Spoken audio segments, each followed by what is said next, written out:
Hey guys, Heath Baker with Burris Optics. We're going to be doing an entire series of predator hunting focused videos, breaking down tips, tactics, and strategies on how to get coyotes off of your properties. So in this video, we're going to talk about identifying predators through your thermal. Now, rule number one, and you want to write this down, it'll save you a lot of trouble. If you don't know, don't shoot. You don't want to have to buy your neighbor's heifer or knock on their door and let them know you killed Fido. Nobody wants to do that. So it's really important to be able to identify and know for a fact that it is a coyote that you're pulling the trigger on. And you just want to be responsible. Now, to identify predators, you're really looking at the shape. Now, one thing that I do is I look at the neck, because sometimes it gets difficult when you got a small deer out there.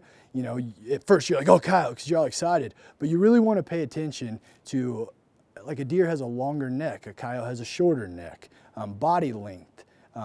If you think you have a bobcat coming in and it has a tail, it's probably not a bobcat, it's the neighbor's house cat.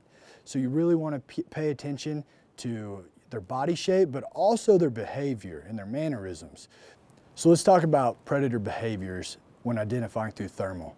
Now, foxes are really flighty, they're always on the move, they don't sit still very long.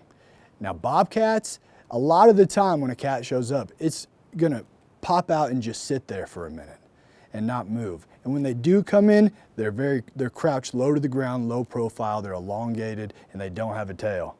A coyote, they're kind of unpredictable, but really you can judge based on their neck, but also if you have a wind blowing in a certain direction, they're probably gonna circle downwind of you.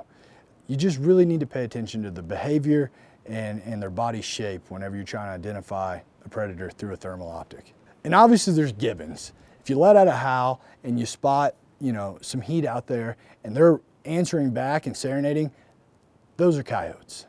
So that's an obvious sure tell sign. So one thing I really want to touch on is, you know, out here where there's not a lot of houses around, the odds of calling in a house dog, the odds aren't very good. But if you're hunting close to a homestead or, you know, the farmer's house or near town, you know, there's a chance you could call in a house dog. But to identify them, it gets really tricky because there are certain breeds of dogs that look a lot like a coyote. So that's when you really got to pay attention to their mannerisms. Like a house dog, they kind of lope around when they come in. They're not near as cautious because usually they're not hunting, they're just coming to investigate. So they want to get straight to you right now and see what's going on. Coyotes, they're going to be a little more cautious coming in sometimes, or they're going to be full bore sprint right at you. It really comes down to experiential learning, like spending time out in the field, observing coyotes, learning their body language and mannerisms.